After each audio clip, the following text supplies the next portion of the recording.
Welcome back. My next guest is fresh from his latest movie with Marvel. It's Ant-Man. Ant-Man, thank you so much for being here today. Now, I'd just like to say, I am a huge fan of your work. So, what's it like being a superhero? It's pretty much the same as any other superhero, except nobody cares because it's small. Interesting. And you've worked with the Avengers before, so, can you let our audience in on, some team secrets? Sorry, screwed up. I didn't read my line on that. Fascinating. I'd never even considered that. And, what do you say to those people who think you're a useless superhero because your only power is shrinking? Them. Well, that's all the time we have for today. I'd like to once again thank my guest Ant-Man for coming out today. Join me again next time, where my guests will be Dr. Thomas and Martha Wayne, who will be... Huh?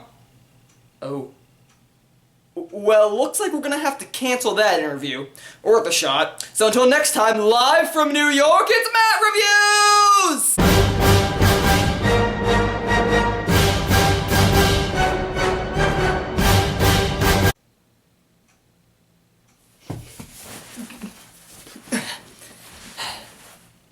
So who's in this movie?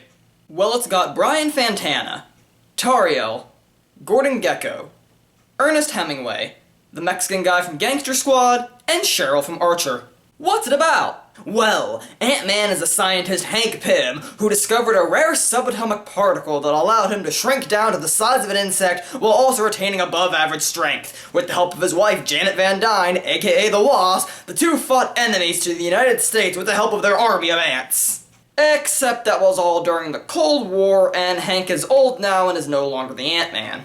But hey, now he's married to Catherine Zeta-Jones, so I guess he's got that going for him. But Darren Cross, the CEO of Pym's company, discovers the secrets of the Ant-Man technology and wants to sell it to the military in the form of a suit he calls the Yellow Jacket. A bald villain high up in the corporate ladder who wants to use the hero's advanced technology for his own gain? It's the second coming of Obadiah Stane! So Pym decides to steal the Yellow Jacket suit from Cross in order to keep the technology out of his hands, but he can't do it alone. So Pym decides to hire professional burglar Scott Lang. And Scott's burglary methods are sound. 60% of the time, they work every time. That doesn't make sense. Pym convinces Scott to take this job so that he can redeem himself in the eyes of his daughter and his ex-wife, and also so he's not constantly a thief in and out of prison. So basically, Pym offers him a chance to redeem himself from his life of stealing with more stealing.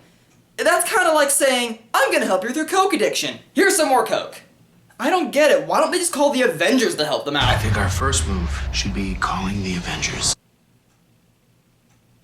Scott Lang may just be the smartest person in the entire Marvel Cinematic Universe. So Scott becomes the new Ant-Man, armed with all the size-shifting and ant-communicating powers that Pym once had. And Scott is also being trained to be a hero by Pym and Pym's daughter Hope, who blames her father for the death of her mother, the Wasp. Heh, daddy issues. Now this really is an Iron Man movie. But Scott also has a group of criminal friends to help him out with this heist, like Luis, the Mexican guy, Dave, the black guy, and Kurt, the Russian, German, Sokovian guy. Wait a minute. An Eastern European guy in a Marvel movie whose name is Kurt? Do you realize what this means? He's not Nightcrawler. I can dream, Rorschach! So Scott has to use all the powers of the Ant-Man suit to pull off this heist along with his crew and save the world.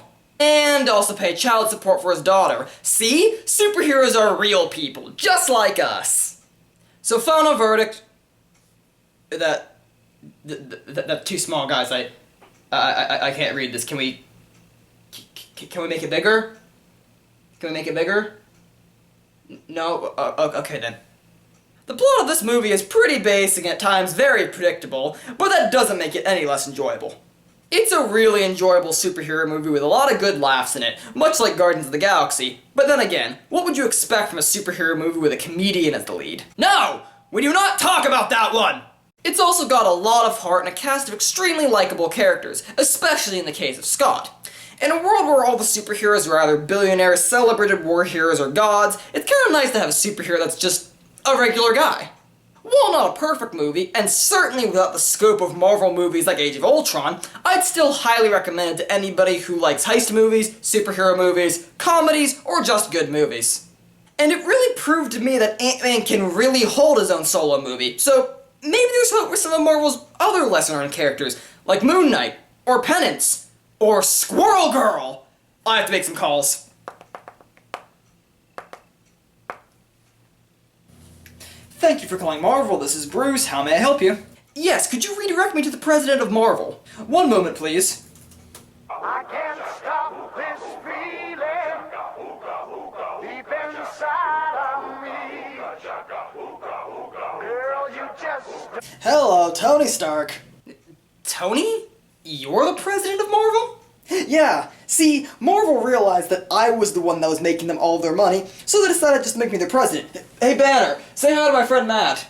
Tony, not now. I'm busy working on this Planet Hulk project. Oh, come on, Bruce. We both know that project's not going anywhere. So what's up? I have a great idea for you guys. What would you say about a movie featuring Squirrel Girl? Oh, gee, I don't know, buddy. I mean, we've already got a ton of projects lined up. I mean, right now we're working on Captain America and Iron Man Civil War, Iron Man and Thor Ragnarok, Iron Man meets the Guardians of the Galaxy, Iron Man 4 Infinity War. Don't forget Iron Man and the Iron Legion. Oh, right, Iron Man and the Iron Legion. Then we're working on Season 2 of Daredevil, which will feature a guest spot with Iron Man. And then there's gonna be a season of Agent Carter, where I go back in time to the 40s to meet my dad. Alright, well, sorry for wasting your time. Oh, that's alright. My time is just 10 times more valuable than yours. So, anyway, Ant-Man, what do you think of a crossover film with us two? You.